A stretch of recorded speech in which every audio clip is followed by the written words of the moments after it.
नमस्कार, जय हिंद। कैसे आप सब? आई होप कि आप सभी लोग अच्छे हैं और आप सबों की प्रिपरेशन बहुत अच्छे तरीके से हो रही है। दोस्तों, इस वीडियो में 1 मार्च 2024 से संबंधित करंट अफेयर्स के जितने भी प्रश्न बनेंगे, जिसमें बिहार, राष्ट्रीय, अंतर्राष्ट्रीय तीनों घटनाओं का संग्रह होगा, तमाम जानकारी हमेशा की तरह आपको यहाँ पर विस्तार पूर्वक दिया जाएगा। अगर आप बिहार के प्रतियोगी परीक्षाओं की तैयारी में लगे हैं, तो इस तरह का करंट अफेयर्स का संग्रह आपको पूरे यूट्यूब पे कहीं नहीं मिलेगा। आप पहले इस वीडियो को देख लीजिए, आपको अंदाजा खुद ब खुद लग जाएगा। अगर आपको लगे कि यहाँ से आपकी हेल्प हो रही है, तो निश्चित तौर पर आप हमें ज़रूर फ़ॉलो कीजिएगा। चलिए, पिछले वीडियो में हमने आपसे एक प्रश्न पूछा था, सबसे पहले उसे देख लेते हैं। प्रश्न था कि 21 फरवरी 2024 को महेश्वर हजारी के इस्तीफे के बाद हाल ही में बिहार विधानसभा के नए उपाध्यक्ष कौन बने? देखिए, इसका आंसर हमने आपको बतलाया था, जदयू के नरेंद्र यादव, जो कि अभी हाल ही में महेश्वर हजारी के इस्तीफे के बाद बिहार विधानसभा के उपाध्यक्ष चुने गए।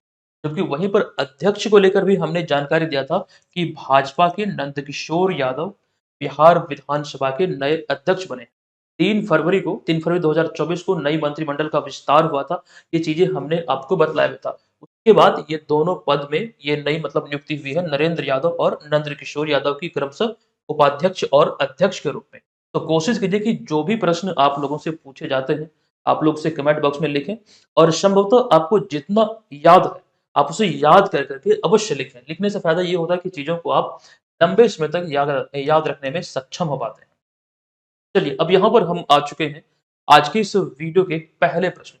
प्रश्न है कि हाल ही में आई एक रिपोर्ट के अनुसार बिहार में हर दिन औसतन कितने लोगों को कुत्ते यानी कि डॉग काट लेते हैं? देखिए, ये जो रिपोर्ट है नवीनतम रिपोर्ट है और आपको बता दूँ इसका जो राइट आंसर है जो इस रिपोर्ट में कहा गया है, औसतन 600 लोगों को बिहार में हर दिन, पूरे बिहार की यहाँ पर बात हो रही है, 600 लोगों को औसतन कुत्ते काटते हैं प्रत्येक दिन। ये औसतन यहाँ पे बात हो रही है, ये चीज़ समझिएगा। आइए इसको लेकर कुछ चीज़ें, कुछ आंकड़े हैं वो देख लेते हैं। देखिए, बिहार के ताज़ा आर्थिक सर्वेक्षण के आंकड़ों के अनुसार राज्य में 2023-24 में इसके पूर्ववर्ती वित्त वर्ष यानी कि इससे पहले 2022-23 की तुलना में कुत्तों के काटने की घटनाओं में 20 गुना से अधिक वृद्धि दर्ज हुई है या फिर वृद्धि हुई है। रिपोर्ट में ये बातें कही गई है। कुछ चीज़ें और भी है कि राज्य सरकार की बिहार यानी कि बिहार की जो आर्थिक सर्वेक्षण 2023-24 की रिपोर्ट थी, उसमें कुत्तों द्वारा काटे जाने को राज्य में सबसे प्रचलित बीमारी बताया गया था। इसका ज़िक्र उसमें किया गया था आर्थिक सर्वेक्षण में। और उसके बाद रिपोर्ट के मुताबिक साल 2022-23 में कुल 2,07,181 लोगों को कुत्तों ने काटा था। आंकड़ों के अनुसार बिहार में हर दिन औसतन, यही यहाँ पे प्रश्न पूछा गया है, तो औसतन 600 लोगों को यहाँ पर कुत्ते काटते हैं। और इस मामले में अगर हम बात करें, तो राजधानी पटना में अधिक मामला दर्ज किया गया है। ये संबंधित जो चीज़ें यहाँ पर हमने लिखा है उन्हीं से संबंधित है। अच्छा, कुत्तों को लेकर या फिर डॉग्स को लेकर एक चीज़ ध्यान रखिएगा, इसका वैज्ञानिक नाम जो होता है, ये होता है कैनिस ल्यूपस फैमिलियरिस, ये इसका वैज्ञानिक नाम है। और यहाँ पर एक चीज़ समझिएगा, कुत्तों के काटने के बाद रेबीज़ नामक एक रोग होता है, ठीक है? तो उसको लेकर पहले समय में 14 इंजेक्शन पेड में दिया जाता था, हालाँकि अब वो घट चुकी है।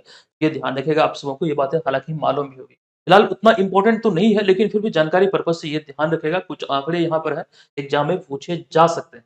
चलिए, दूसरा प्रश्न पे चलते हैं। दूसरा प्रश्न आपका यहाँ पर जो आपको दिख रहा है, वो ज़्यादा इम्पोर्टेंट है।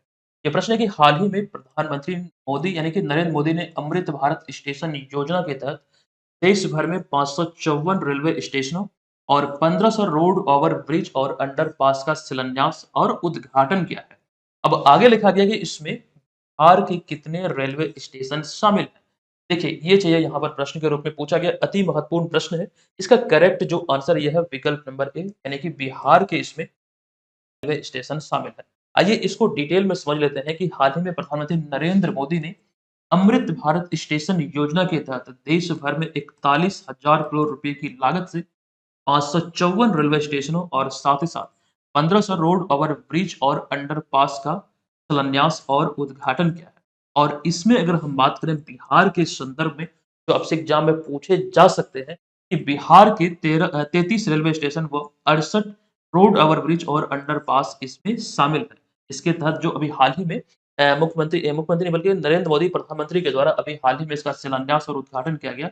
कुल 554 रेलवे स्टेशन और इतना 1500 रोड ओवर ब्रिज और अंडरपास। तो उसमें बिहार का ये आंकड़ा या फिर बिहार का ये स्टेशन, रेलवे स्टेशन शामिल है। ये ध्यान रखिए। अच्छा, रेलवे स्टेशन की बात हुई तो ऐसी जानकारी आपको हमने दिया था कि बिहार में, अच्छा एक चीज़ ये ध्यान रखिए कि जो भारतीय रेलवे है उसे 18 ज़ोन में विभक्त किया गया है। ये प्रश्न कई बार पूछे गए, आप लोगों ने बहुत सारे सेट में देखा होगा। तो उनमें से एक ज़ोन जो है वो है पूर्व मध्य रेलवे, यानी कि ईस्ट सेंट्रल रेलवे। इसके मुख्यालय को लेकर कई बार एग्ज़ाम में प्रश्न बने हैं, उसको समझिएगा। देखिए यहीं पर हमने लिखा है कि पूर्व मध्य रेलवे भारत के 18 रेलवे ज़ोनों में से एक है और आपको ध्यान रखना इसकी स्थापना हुई थी 8 सितंबर 1996 को और इसका मुख्यालय हाजीपुर बिहार में है। कई बार हमने इस चीज़ को रिपीट किया है, एक बार पुनः मैं आपको बता दूँ, अगर आपसे एग्ज़ाम में ये पूछा जाए कि पूर्व मध्य रेलवे का जो मुख्यालय है वो बिहार के किस जिले में है, तो गलती से भी आप हाजीपुर मत लिखिएगा, क्योंकि हाजीपुर बिहार में कोई जिला नहीं है। इसका जो आंसर हो जाएगा ये होगा वैशाली। वैशाली जिले का हेडक्वार्टर है हाजीपुर और यहीं पर इसका ईस्ट सेंट्रल रेलवे का हेडक्वार्टर है। अच्छा इसकी बात करें तो इस ज़ोन के अंतर्गत 5 रेल मंडल शामिल है। इसमें सोनपुर, समस्तीपुर, दानापुर, मुगलसराय और धन, ये चीज़ें भी समझिए। तो कुल मिला के ये इम्पोर्टेंट जानकारी है, यहाँ से निकल कर आती है। यहाँ से ये वाला कई बार पूछा गया, मुख्यालय वाला। हालाँकि ये भी आपसे पूछे जा सकते हैं। चलिए तीसरा प्रश्न है कि हाल ही में मिशन गगनयान के लिए अंतिम रूप से 4 अंतरिक्ष यात्री का चयन किया गया है। बताएं कि निम्नलिखित में से कौन इसमें शामिल नहीं है। देखिए ये बहुत ज़्यादा खबरों में है, मीडिया में है।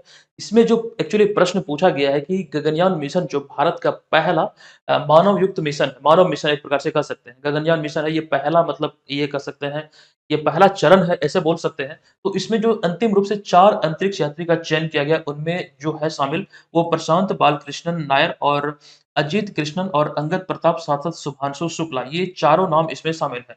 लेकिन हमसे पूछा गया कि कौन इसमें शामिल नहीं है। तो विकल्प नंबर डी में जो आप देख रहे हैं अजीत शेट्टी, ये इसमें शामिल नहीं है और यही हमारा इस प्रश्न का करेक्ट आंसर होगा। आइए अब यहाँ पर इसको समझते हैं, इसको देखते हैं विस्तार से। देखिए गगनयान भारत का पहला मानव मिशन होगा और इस प्रथम मिशन गगनयान के लिए 4 अंतरिक्ष यात्री का चयन अंतिम रूप से, यानी कि कह सकते हैं फाइनल सिलेक्शन, ये 4 अंतरिक्ष यात्री का किया गया है और इसमें जो नाम शामिल है वो ध्यान दें। इसमें group captain Prashant Balakrishnan Nair, group captain Ajit Krishnan, group captain Angad Pratap और विंग कमांडर शुभांशु शुक्ला शामिल हैं। ये यहाँ पर आप ध्यान रखें। और इन चारों अंतरिक्ष यात्री को प्रधानमंत्री मोदी ने अंतरिक्ष यात्री पंख नाम दिया है। अच्छा जिस प्रकार से चंद्रयान 3 की जो लॉन्चिंग हुई थी, जो सॉफ्ट लैंडिंग किया था साउथ पोल पर और उस समय जो नरेंद्र मोदी ने अपने भाषण में ये कहा था कि उस स्थान को शिव शक्ति पॉइंट के रूप में जाना जाएगा। उसी प्रकार से यहाँ पर भी ये कथन याद रखिए कि नरेंद्र मोदी ने इन चारों अंतरिक्ष यात्री को अंतरिक्ष यात्री पंख नाम दिया है, ये ध्यान रखें। अच्छा यहाँ पर जो हम बात कर रहे हैं मिशन गगनयान की, तो इसको समझिए, यहाँ पर हमने एक पॉइंट भी दर्शा दिया है कि नरेंद्र मोदी ने वर्ष 2018 में भारत के पहले मानव अंतरिक्ष मिशन गगनयान की घोषणा की थी। ये ईस्वी कौन-सा है? तो 2018। हालाँकि यहाँ पर एक बात ये भी आपको ध्यान रखना, सितंबर 2019 में बेंगलुरु में का जो पहला चरण, ये जो अंतिम चरण से 4 अंतरिक्ष यात्री का चयन हुआ है, तो इसका पहला चरण 2019 में बेंगलुरु में आयोजित हुआ था और इसमें कुल 12 लोगों को सफलता मिली थी, यानी कि 12 लोगों को सिलेक्ट किया गया था और फाइनल सिलेक्शन में 4 अंतरिक्ष यात्री का चयन किया गया और ये चारों नाम बहुत इंपॉर्टेंट है। ध्यान रखिएगा, यहाँ से इतनी सारी जानकारी आपको मिलती है। अच्छा अब आते हैं, हम आपको जानकारी देते हैं चंद्रयान के बारे में। देखिए टॉपिक स्टडी एक प्लेलिस्ट है चैनल पर, वहाँ पर जाएँगे तो पूरी की पूरी जानकारी आपको इसके बारे में मिल जाएगी, चंद्रयान के 3 के बारे में। हालाँकि अगर हम बात करें मिशन चंद्रयान की, जो कि इसरो की एक मिशन है, जो कि आपको यहाँ से कई प्रकार से प्रश्न पूछे जा सकते हैं। आइए उसको हम यहाँ पर इस स्लाइड में देख लेते हैं, जहाँ से प्रश्न बन सकते हैं। सबसे पहले हम बात करेंगे मिशन चंद्रयान 1 की। तो 22 अक्टूबर 2008 को इसे लॉन्च किया गया था पीएसएलवी एक्सएल सी2 के जरिए। ये रॉकेट का नाम है पीएसएलवी एक्सएल सी2। इस रॉकेट के जरिए 22 अक्टूबर 2008 को इसे लॉन्च किया गया और चंद्रयान 1 की लॉन्चिंग के समय इसके जो अध्यक्ष थे वो थे जी माधवन नायक। वहां पर आपको दिख रहा होगा। अब बात करते हैं चंद्रयान 2 की। 22 जुलाई 2019 को लॉन्च किया गया था जीएसएलवी M3 के जरिए। ये रॉकेट का नाम है, पुनः आपको बता दूं। और इसके लॉन्चिंग के समय इसरो के अध्यक्ष थे डॉक्टर के सिवन। नेक्स्ट आता है चंद्रयान 3। चंद्रयान 3 की बात करें तो 14 जुलाई 2023 को लॉन्च किया गया था। इसे LV-M3M4 रॉकेट के जरिए लॉन्च किया गया और इसके लॉन्चिंग के समय अध्यक्ष थे एस सोमनाथ।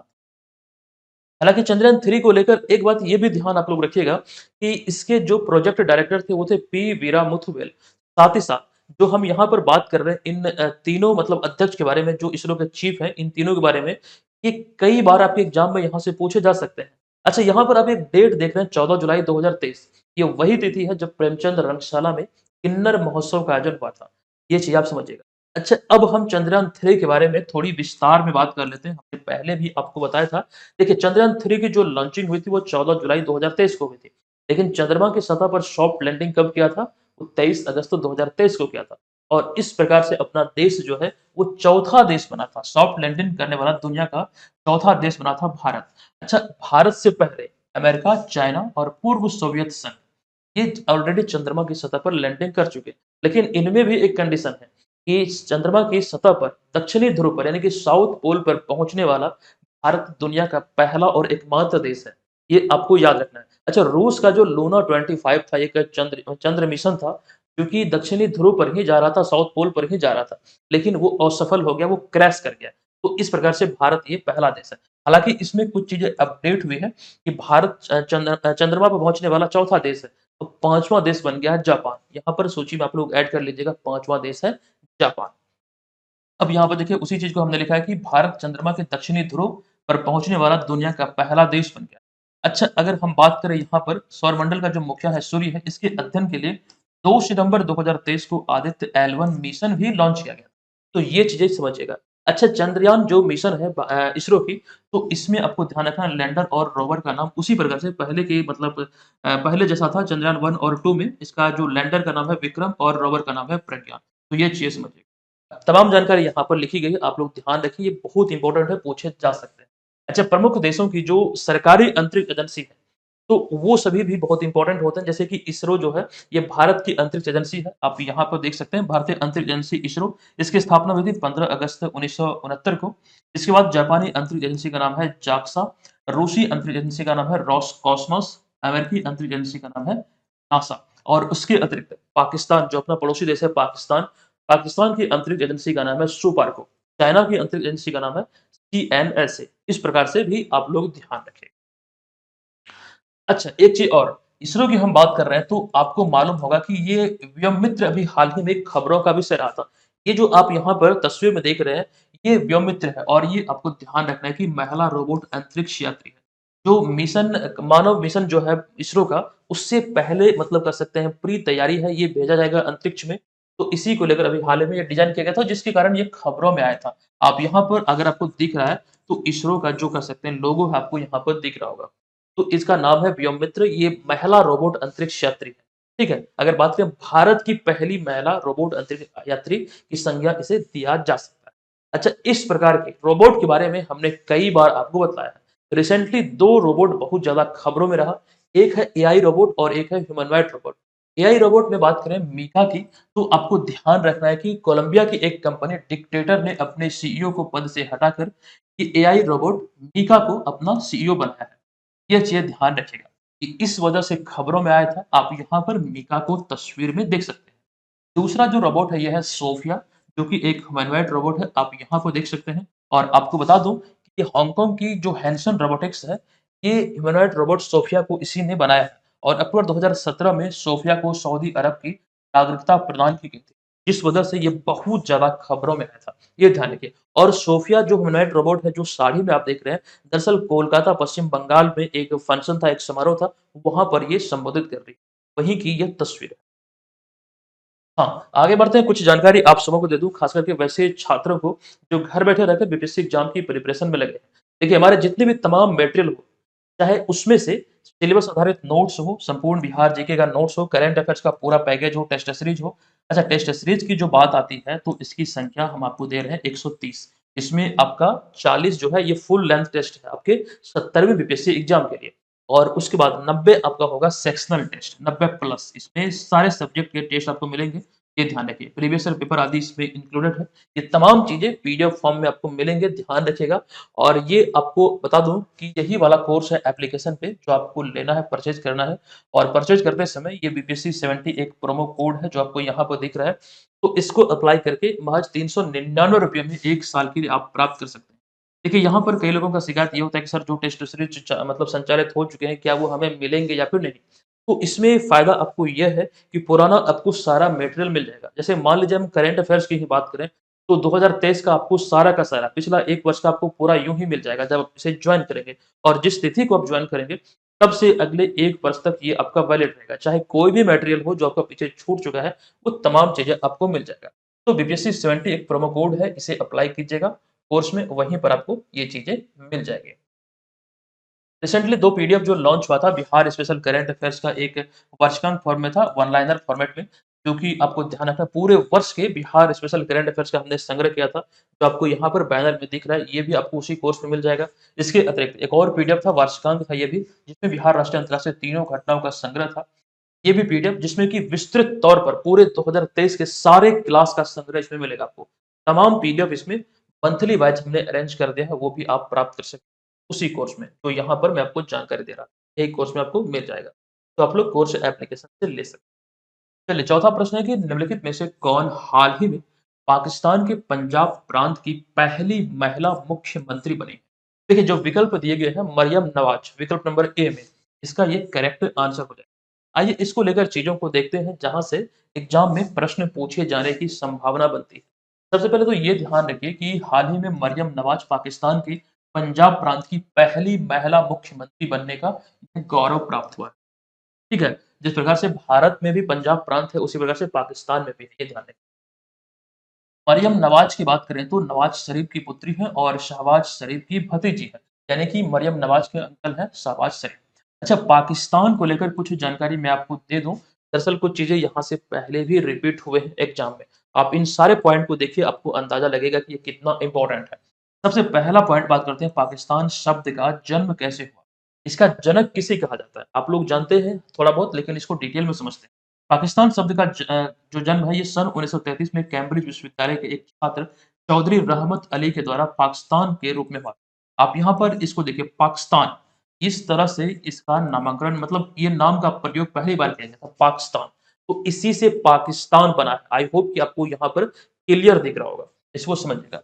अगला पॉइंट है कि भारत से अलग होकर पाकिस्तान 14 अगस्त 1947 को अस्तित्व में आया था और लियाकत अली खान पाकिस्तान के पहले प्रधानमंत्री बने थे।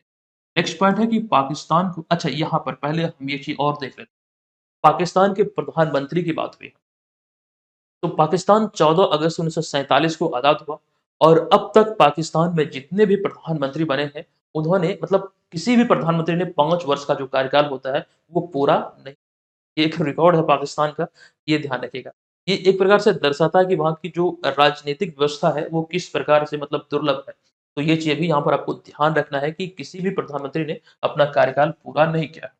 चलिए, अब यहाँ पे हमारा अगला पॉइंट है। अच्छा, प्रधानमंत्री की बात हुई तो तोशखाना मामले में इमरान खान को जो सज़ा सुनाई गई है, वो चीज़ें हमने कई बार आपको बताया। अब ये तोशखाना मामले क्या है, वो चीज़ें आपको याद होनी चाहिए, हमने डिटेल में कई बार आपको बताया। देखिए, अगला पॉइंट है कि पाकिस्तान को अब तक 2 नोबेल पुरस्कार मिले हैं। एक तो मलाला यूसुफ़ज़ई को शांति के लिए और अब्दुल सलाम को फिज़िक्स के लिए, ये ध्यान रखिए। अगला पॉइंट है कि पाकिस्तान के नेशनल एंथम को दुनिया में सबसे सुरीला धुन माना जाता है। और नेक्स्ट पॉइंट है कि विश्व का सबसे बड़ा साल्ट माइन पाकिस्तान में ही है, इसका नाम है खेवड़ा माइन्स। तो कई वीडियो में आप लोग देखे होंगे, पाकिस्तानी ये बोलते हैं, एक शायद रियल टीवी एंटरटेनमेंट ऐसे करके कुछ एक चैनल है, जो कि पाकिस्तान का जो, मतलब पब्लिक है, उनके रिव्यू या फिर उनसे कुछ बातचीत करते हैं, तो उसमें कई बार ये देखा गया है कि पाकिस्तानी ये बोलते हैं कि भारत जो देश है, वो हमारे यहाँ की नमक खाते हैं, वो नमक हराम है, मतलब इस तरह की कुछ चीज़ें बोलते हैं। तो ये बात कहीं न कहीं, मतलब ये सत्य है कि यहाँ पर ये सबसे बड़ा, मतलब कि साल्ट माइन है, जिसका नाम है खेवड़ा माइन्स। लेकिन ये सत्य नहीं है कि सिर्फ़ और सिर्फ़ पाकिस्तान में ही नमक होता है, भारत में भी होता है और हम लोग पूरी तरह से पाकिस्तान पे डिपेंडेंट नहीं है। ये चीज़ें उन्हें नहीं मालूम, ठीक है? तो ये ध्यान रखिएगा। अच्छा, एक चीज़ और, बहुत लोगों का शिकायत है कि सर आप क्लास बहुत अब्सेंट करते हैं। अच्छा, मैं आपको बता दूँ, एक चीज़ ये ध्यान रखिए कि पिछले 4 वर्षों से हम आपको रेगुलर क्लासेस दे रहे हैं। पहले कभी ऐसा नहीं हुआ था कि, मतलब कभी-कभी बीच में गैप हो। मुश्किल से कभी-कभार 1 दिन 2 दिन गैप होता था, बहुत रेयर केस में। लेकिन पिछले साल शादी हुई थी, आप सबों को मालूम है, आपको हमने बतलाया भी था वीडियो के माध्यम से। और रिसेंटली ये जो कह सकते हैं एनिवर्सरी सेलिब्रेशन हुआ और इसको लेकर थोड़ा-सा डिस्टर्ब हुआ, क्लास 3-4 दिन अब्सेंट रहा था और आप सभी को मालूम है कि एक फैमिली मैन जो होता है, वो, मतलब इस तरह से परेशानियों का सामना उठाना पड़ता है। थोड़ा टाइम देना होता है परिवार को, बहुत सारी चीज़ें हैं, अगर आप नहीं करेंगे, मैं अपनी उदाहरण दे रहा हूँ, मैं अगर नहीं करूँ, तो खामख़ा मुझे टेंशन मिलेगा। तब आप सेलिब्रेशन नहीं किए, दिन भर काम करते रहते हैं, ये वो वगैरह बहुत सारी बात। तो आप लोग अगर शादीशुदा हैं, तो आप लोग अच्छी तरह से समझ रहे होंगे कि बेकार का फालतू का टेंशन कौन ले। तो अब फिलहाल हम यहाँ पर प्रयास करेंगे कि रेगुलर आपको क्लासेस दें। हालाँकि जो क्लास छूट जाती है पीडीएफ में आपको वो तमाम चीज़ें हम आपको उपलब्ध करा देते हैं। लेकिन अब से हमारा ये प्रयास रहेगा कि चीज़ें अच्छी तरीके से मिले। ठीक है? तो ये चीज़ समझिएगा। चलिए अब चलते हैं अगले प्रश्न पे। 5वाँ प्रश्न है कि निम्नलिखित में से किस राज्य की विधानसभा राष्ट्रीय ई-विधान एप्लीकेशन को अपनाने वाली भारत की 13वीं विधानसभा बनी है? देखिए, इसका जो करेक्ट आंसर ये है विकल्प नंबर सी यानी कि मणिपुर विधानसभा। आइए इसको लेकर चीज़ें हम देख लेते हैं कि हाल ही में मणिपुर विधानसभा राष्ट्रीय ई-विधान एप्लीकेशन को अपनाने वाली भारत की 13वीं विधानसभा बनी है। राज्य के मुख्यमंत्री एन बीरेन सिंह ने इसकी शुरुआत की। अच्छा, पहली बार अगर हम बात करें तो हिमाचल प्रदेश वो पहला राज्य है जो कि ई-विधान प्रणाली की शुरुआत 4 अगस्त 2014 को की। ये पहला राज्य है भारत का जो कि इसकी शुरुआत की थी 2014 में। अच्छा, ई-विधान प्रणाली क्या होता है? इसको समझिए। देखिए, ई-विधान प्रणाली में पेपरलेस विधानसभा का संचालन किया जाता है। इसमें विधानसभा के सत्र के दौरान पूछे जाने वाले सभी प्रश्न ऑनलाइन होते हैं और उनके उत्तर भी जो होते हैं, वो ऑनलाइन दिए जाते हैं। और बात करें जो बजट पेश किया जाता है, वो भी ऑनलाइन ही पेश किया जाता है। हालाँकि कई चीज़ें और भी हैं, लेकिन यहाँ पर समझने के लिए हमने आपको दर्शाया है, ये वाला पॉइंट ध्यान रखिएगा कि इस प्रणाली में पेपरलेस विधानसभा का संचालन किया जाता है। मतलब सारी कार्यप्रणाली जो होती है, वो पेपरलेस होती है। ऑनलाइन मोड में ही किया जाता है। तो ये रही बात यहाँ पर ई-विधान प्रणाली के बारे में। बात यहाँ पर हुई विधानसभा की, मणिपुर विधानसभा 13वीं विधानसभा बनी है ये अपनाने वाली। तो विधानसभा को लेकर कुछ चीज़ें हमने आपको बतलाया था। पुनः से मैं यहाँ पर रिपीट कर दूँ कि विधानसभा का जो कार्यकाल होता है सामान्यतः 5 वर्ष का होता है। विधानसभा का नेता संबंधित राज्य के मुख्यमंत्री होते हैं। राज्य विधानमंडल के कितने सदन होते हैं? तो 2 सदन होते हैं। एक होता है विधान परिषद और एक होता है विधानसभा। अच्छा, इसको मैं आपको बता दूँ जिस प्रकार से आप लोग जानते हैं कि भारतीय संसद के 2 अंगों में जो बात करें राज्यसभा और लोकसभा की, तो राज्यसभा जो होता है वो उच्च सदन होता है, वो कभी भी भंग नहीं किया जा सकता है और लोकसभा होता है निचला सदन। उसी प्रकार से किसी भी राज्य विधानमंडल की बात करें तो उसमें जो कह सकते हैं 2 इसके अंग होते हैं, 2 सदन होते हैं, उनमें होता है विधान परिषद और विधानसभा। विधान परिषद जो होता है ये उच्च सदन होता है और विधानसभा जो होता है ये निम्न सदन। तो यहाँ पर ये समझिएगा। अगला पॉइंट है कि किसी राज्य की विधानसभा में अधिकतम कितने सदस्य हो सकते हैं? तो अधिकतम 500 और न्यूनतम 60 हो सकते हैं। तो ये चीज़ें आपको यहाँ पर जो रिपीटेड बोर्ड में प्रश्न के रूप में पूछे गए हैं, उसको लेकर ध्यान रखना है। क्योंकि बात हो रही बिहार विधानसभा की, तो बिहार विधानसभा के अध्यक्ष और उपाध्यक्ष में कुछ बदलाव हुए हैं, आपको हमने बतलाया था, उसे एक बार पुनः देख लेते हैं। 21 फरवरी 2024 को जदयू नेता महेश्वर हजारी के इस्तीफे के बाद हाल ही में बिहार विधानसभा के नए उपाध्यक्ष बने हैं नरेंद्र यादव, ये भी जदयू से ही हैं। और नई सरकार के गठन के बाद हाल ही में बिहार विधानसभा में नए स्पीकर यानी कि नए अध्यक्ष भारतीय जनता पार्टी के वरिष्ठ नेता नंदकिशोर यादव बने हैं और उन्होंने अवध बिहारी चौधरी का स्थान लिया है। बिहार विधानसभा की बात करें तो यहाँ पर बिहार विधानसभा में 243 सीटें निर्धारित है, लेकिन इसमें भी एक कंडीशन ये है कि इसमें 38 सीटें अनुसूचित जाति और 2 सीटें अनुसूचित जनजाति वर्ग के लिए आरक्षित है। ये यहाँ पर समझिएगा। और जो तस्वीर में आप यहाँ पर देख रहे हैं ये नीतीश कुमार जी हैं, आप सभी जानते हैं ये चाचा जी हैं और ये रिकॉर्ड 9वीं बार बिहार के मुख्यमंत्री पद की शपथ ले चुके हैं। और ये ध्यान रखें, बतौर मुख्यमंत्री गांधी मैदान में सर्वाधिक बार झंडा फहराने का जो रिकॉर्ड है, वो नीतीश कुमार के ही नाम है। सबसे पहले ये बात आपको ध्यान रखना इम्पोर्टेंट है। हालाँकि इससे पहले जो रिकॉर्ड था 14 बार का, वो किनके नाम था? तो पहले मुख्यमंत्री श्री कृष्ण सिंह के नाम था। अब इनके नाम शायद 18 बार का रिकॉर्ड हो गया है नीतीश कुमार के नाम। ये चीज़ आप लोग देख लीजिएगा, हालाँकि हमने बतलाया भी था, एग्ज़ैक्ट मुझे याद नहीं आ रहा है, 17 बार या 18 बार होगा। अब यहाँ वो देख रहे हैं विजय कुमार सिन्हा को और देख रहे हैं सम्राट चौधरी को, जो 2 उप मुख्यमंत्री हैं इस समय मौजूदा समय में बिहार के। चलिए अगला प्रश्न है, हाल ही में अदानी ग्रुप द्वारा निम्नलिखित में से कहाँ दक्षिण एशिया का सबसे बड़ा गोला बारूद और मिसाइल कॉम्प्लेक्स का उद्घाटन किया गया? तो ये उद्घाटन अभी हाल ही में किया गया है उत्तर प्रदेश के कानपुर में। इसको ध्यान रखिए कि अडानी ग्रुप द्वारा हाल ही में उत्तर प्रदेश के कानपुर में दक्षिण एशिया का सबसे बड़ा गोला बारूद और मिसाइल कॉम्प्लेक्स का उद्घाटन किया गया। बात अगर उद्घाटन की हुई है तो इसका उद्घाटन मुख्यमंत्री योगी आदित्यनाथ और थल सेनाध्यक्ष जनरल मनोज पांडे के द्वारा यहाँ पर कानपुर में किया गया है। तो फिलहाल यहाँ से इतनी सारी बातें हैं, यही ध्यान रखिए। चलिए आगे चलते हैं। अगला प्रश्न है कि हाल ही में झारखंड सरकार ने वित्त वर्ष 2024-25 के लिए 1,28,900 करोड़ रुपए का बजट पेश किया। बताएं कि वर्तमान में झारखंड के वित्त मंत्री कौन है जिनके द्वारा ये बजट पेश किया गया विधानसभा में? देखिए, इसका करेक्ट आंसर है झारखंड के वित्त मंत्री हैं रामेश्वर उरांव, जिनके द्वारा अभी हाल ही में ये कह सकते हैं बजट पेश किया गया। अतः विकल्प नंबर ए इसका करेक्ट आंसर है। देखिए, रामेश्वर उरांव मौजूदा समय में झारखंड के वित्त मंत्री हैं, जिनके द्वारा हाल ही में झारखंड विधानसभा में वित्त वर्ष 24-25 के लिए 1,28,900 करोड़ रुपए का सालाना बजट पेश किया। अच्छा, संबंधित पॉइंट में जो इम्पोर्टेंट है, उसमें आपको ध्यान रखना यह 5वीं बार है जब रामेश्वर उरांव ने बजट पेश किया है और पिछले साल के मुकाबले में इस साल झारखंड के बजट में 3.7% यानी कि 3.7% का वृद्धि किया गया, इजाफा किया गया। पिछले साल वित्त वर्ष 2023-24 में जो बजट का आकार था, वो था 1,16,418 करोड़ रुपए। इस बजट की कुछ और प्रमुख बिंदुओं की बात करें, 3 पॉइंट हमने यहाँ पर आपके समक्ष लिखा है, ध्यान से इसे देखिएगा। किसानों की ऋण माफी को 50,000 से बढ़ाकर 2 लाख रुपए कर दिया गया। इस साल आर्थिक विकास दर 7.7% रहने का अनुमान जताया गया है राज्य सरकार के द्वारा। साथ ही 2030 तक 10 ट्रिलियन की अर्थव्यवस्था बनाने का लक्ष्य रखा गया है। तो ये 3 पॉइंट अति महत्वपूर्ण हमें लगे इस बजट से संबंधित, तो तीनों हमने यहाँ पर रखा है। और लक्ष्य की बात होती है तो ये इस तरह का कोई भी जो लक्ष्य होता है राज्य सरकार का या केंद्र सरकार का, वो काफ़ी इम्पोर्टेंट होता है। आपने देखा कि कई बार यहाँ से एग्ज़ाम में प्रश्न पूछे गए हैं। अच्छा, यहाँ पर जो विकल्प आप देख रहे हैं, इनमें आपको एक नाम दिख रहा होगा, चंपई सोरेन, जो कि झारखंड के नए कह सकते हैं मुख्यमंत्री बने हैं। ये ध्यान रखिए। अच्छा, झारखंड की जो बात हो रही है, आपको मैं बता दूँ। अच्छा, यहाँ पर झारखंड बजट की हम बात कर रहे थे, तो ये बिहार बजट को लेकर कुछ जानकारी दी गई है कि 13 फरवरी 2024 को ये 24-25 वित्त वर्ष के लिए 2,78,425 करोड़ रुपए का बजट पेश किया गया। वित्त मंत्री सम्राट चौधरी के द्वारा। ये बिहार के इतिहास का अब तक का सबसे बड़ा बजट है और ये चीज़ें कुछ और भी हैं जो कि आप देखिए, पिछले बजट का जो आकार था 2,61,885 करोड़ रुपए, तुलना करें तो ये पिछले बजट की तुलना में 16,540 करोड़ रुपए अधिक है। बजट को लेकर एक वीडियो हमने चैनल पर अपलोड किया, यही वो वीडियो है। ऊपर आई बटन पे मैं इसका लिंक दे रहा हूँ। अगर आप लोग इस वीडियो को देखते हैं तो इनसे संबंधित तमाम चीज़ें जो एग्ज़ाम में पूछे जा सकते हैं, वो आपको यहाँ पर मिल जाएगा। आप लोग ज़रूर देख लीजिएगा। अच्छा, जो बात हम लोग कर रहे थे झारखंड की, देखिए झारखंड को लेकर कुछ चीज़ें मैं आपको बता दूँ कि झारखंड राज्य जो अस्तित्व में आया था, वो बिहार से अलग होकर 15 नवंबर 2000 को अस्तित्व में आया था। कब? ये डेट आप लोग ध्यान रखिएगा। यहाँ पे लिख देता हूँ, आप लोग जानते भी होंगे 15 नवंबर 2000 ईस्वी को झारखंड अस्तित्व में आया था अपना बिहार से अलग होकर। ये रही बात एक अलग। लेकिन बिहार की बात करें, बिहार कब अस्तित्व में आया?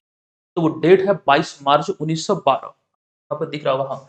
22 मार्च 1912 को पश्चिम बंगाल से अलग होकर अपना बिहार भारत के 12वें राज्य के रूप में अस्तित्व में आया था। और अभी जो आप ये देख रहे हैं, बिहार का स्वतंत्र स्थिति आप देख रहे हैं ये मैप में।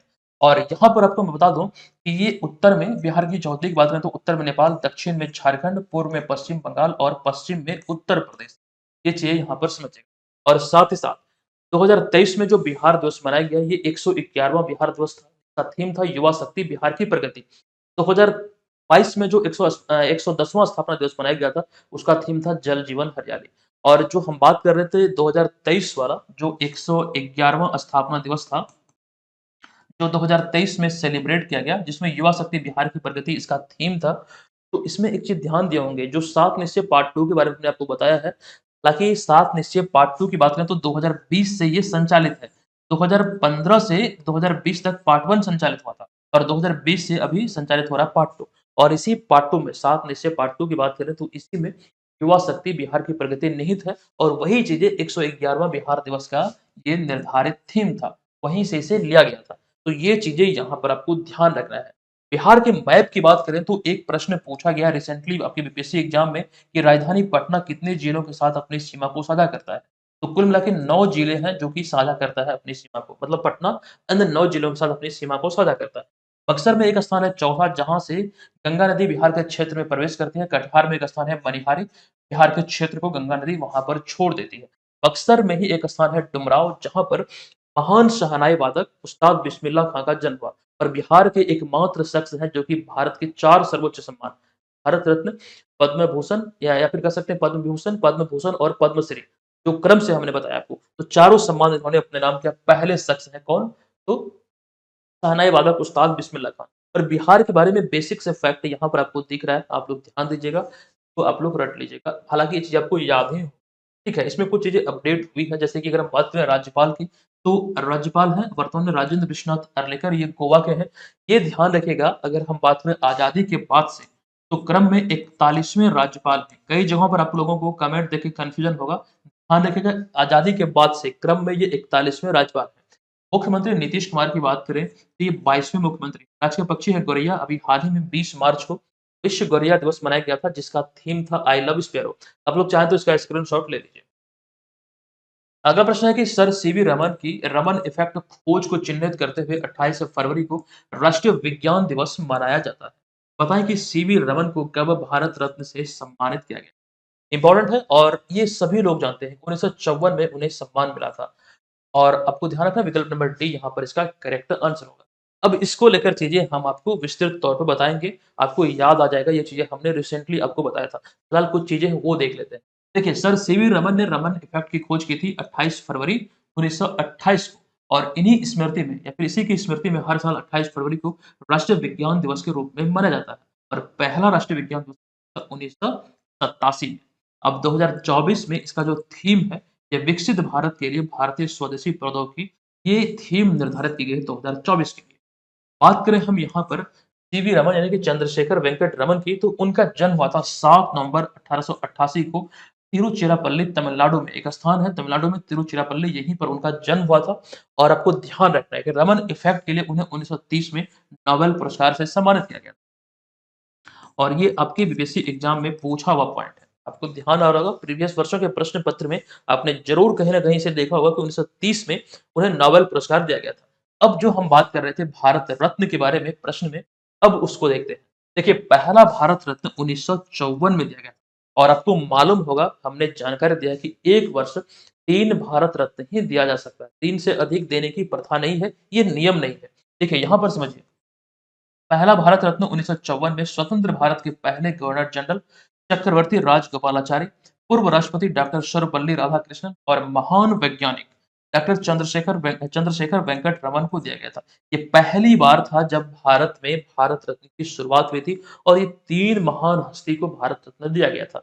तो इनमें जो आप नाम देख रहे हैं चंद्रशेखर वेंकट रमन, यही तो है जिसकी बात हम यहाँ पर कर रहे थे। तो ये चीजें आपको समझना।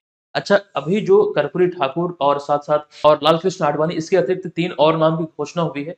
तो एक कमेंट मुझे मिला था कि सर आप बताएँ कि 3 मतलब भारत रत्न दिया जा सकता है और इस बार 5 की घोषणा कैसे हो गई? दरअसल 2019 में पिछली बार जो भारत रत्न दिया गया था उसके बाद से नहीं दिया गया। तो जो पीछे छूटा हुआ साल है उसको मैनेज करते हुए ये चीज़ें यहाँ पर घोषित हुआ। ठीक है? आई होप कि आप इसे समझ रहे हैं।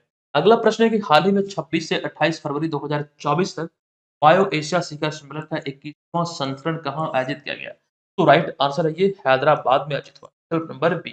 यहाँ देखिए बायो एशिया शिखर सम्मेलन का 21वां संस्करण हैदराबाद इंटरनेशनल कन्वेंशन सेंटर में आयोजित हुआ। 26 से लेकर 28 फरवरी 2024 तक। और इसका थीम यानी कि विषय की बात करें तो डेटा और एआई के साथ जीवन विज्ञान को बदलना, ये इसका थीम था। और बात करें यहाँ पर बायो एशिया शिखर सम्मेलन की, तेलंगाना सरकार द्वारा वर्ष 2003 में इसकी शुरुआत की गई थी। ये तेलंगाना सरकार की ही एक पहल है, ये ध्यान रखिए।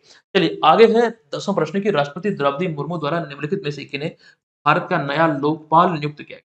देखिए बहुत इंपॉर्टेंट है, राइट आंसर होगा ये विकल्प नंबर ए यानी कि एएम खानविलकर। विकल्प नंबर ए यहाँ पर इसका करेक्ट आंसर है। देखिए भारत की 15वीं व मौजूदा राष्ट्रपति द्रौपदी मुर्मू के द्वारा 27 फरवरी 2024 को न्यायमूर्ति एएम खानविलकर को लोकपाल अध्यक्ष नियुक्त किया गया। अच्छा, एक चीज ये ध्यान रखिएगा, लोकपाल अध्यक्ष का पद 27 मई 2022 को न्यायमूर्ति पिनाकी चंद्र घोष के सेवानिवृत्ति के बाद ये खाली हो गया था। और उसके बाद से इस पद की बात करें तो हालांकि लोकपाल के न्यायिक सदस्य न्यायमूर्ति प्रदीप कुमार मोहंती कार्यवाहक अध्यक्ष की भूमिका निभा रहे थे। तो ये चीजें यहाँ पर समझना। हालांकि कार्यवाहक अध्यक्ष के रूप में न्यायमूर्ति प्रदीप कुमार मोहंती ये कार्यभार संभाल रहे थे। और रिसेंटली अब नियुक्ति किनकी हुई 27 फरवरी 2024 को, तो एएम खानविलकर की इनकी नियुक्ति हुई। अगला प्रश्न है, चुनाव आयोग ने मतदाताओं तक पहुंच के लिए किस संगठन के साथ हाल ही में एक समझौता किया है? देखिए चुनाव आयोग द्वारा ये मतदाताओं तक अपनी पहुंच को बनाने के लिए अभी जो समझौता हुआ ये भारतीय बैंक संघ और डाक विभाग के साथ किया गया। अतः फाइनल आंसर होगा उपयुक्त ए और बी अर्थात विकल्प नंबर डी। देखिए, चुनाव आयोग ने मतदाताओं तक पहुँच के लिए भारतीय बैंक संघ और डाक विभाग के साथ हाल ही में एक समझौता किया है। देखिए, ये तो इम्पोर्टेंट है, ये अलग बात है, यहाँ पर आपको ये ध्यान रखना है। लेकिन कुछ चीज़ें हमने आपको बतलाया था, आप यहाँ पर तमाम पॉइंट पे देखेंगे। चुनाव आयोग की बात हो रही है, तो हाल ही में पंजाब के मुख्य निर्वाचन अधिकारी कार्यालय ने शुभमन गिल को आगामी लोकसभा चुनाव के लिए राज्य आइकन यानी स्टेट आइकन के रूप में नियुक्त किया था। और इसके पीछे रीज़न ये दिया था कि यहाँ पर पंजाब में मतदान प्रतिशत जो है ये 70% के पार करना है। ये आंकड़ा जो लिखा गया है वो आपको ध्यान रखना 70% का जो आंकड़ा है मतदान का वो पार करना है, ये इसका लक्ष्य है।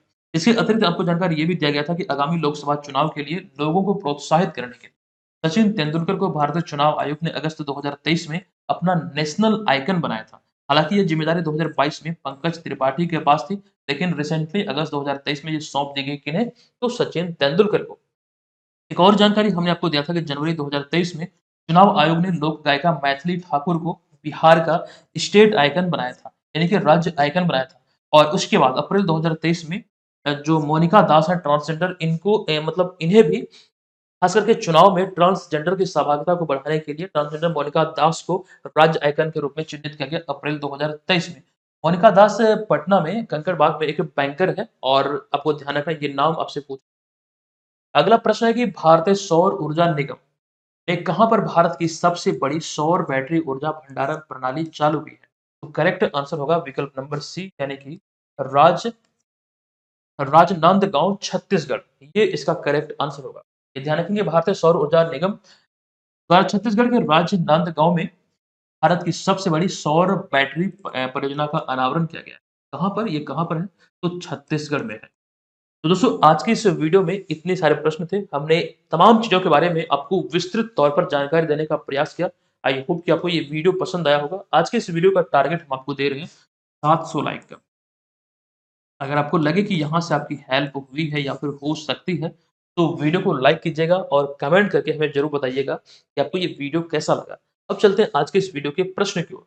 ये प्रश्न है कि बिहार सरकार ने राज्य में स्टार्टअप इकोसिस्टम को बढ़ावा देने के लिए हाल ही में किसके साथ समझौता किया है? प्रश्न को ध्यान से देखिए, आपके विकल्प हैं विश्व bank, ABD, Asian development bank, SIDBI और आरबीआई। आपको तमाम जानकारी दी गई है। आप लोग कमेंट बॉक्स में जाएँगे और हमें बताएँगे इसका करेक्ट आंसर क्या? और ये तमाम पीडीएफ को लेकर जो बातें हमने आपको बतलाया था, आपको तमाम पीडीएफ इसी कोर्स में मिल जाएगा। ये वाला कोर्स है, ये बैनर है आप देख रहे हैं। आपको एप्लीकेशन में इस प्रकार से दिखेगा। ऑल कोर्स में जाके क्लिक करेंगे, वहीं पर आपको ये कोर्स दिखेगा। आपको इस कोर्स को परचेज़ करने के लिए ध्यान रखना है कि ये प्रोमो कोड अप्लाई करना है। महज़ ₹399 में एक नॉमिनल सा चार्ज है। इसके साथ ही आप तमाम चीज़ों को यहाँ से प्राप्त कर पाएँगे, जिसके माध्यम से आपकी तैयारी बेहतर होगी और आप बेहतर स्कोर कर पाएँगे एग्ज़ाम में। इसमें जो टेस्ट सीरीज़ हम आपको दे रहे हैं, उससे आपकी तैयारी का भी आकलन होगा कि आपकी तैयारी का स्तर क्या है। तो दोस्तों आज के इस वीडियो को हम यहाँ पर समाप्त करते हैं। मिलेंगे आपसे नेक्स्ट वीडियो में। तब तक के लिए धन्यवाद। जय हिंद।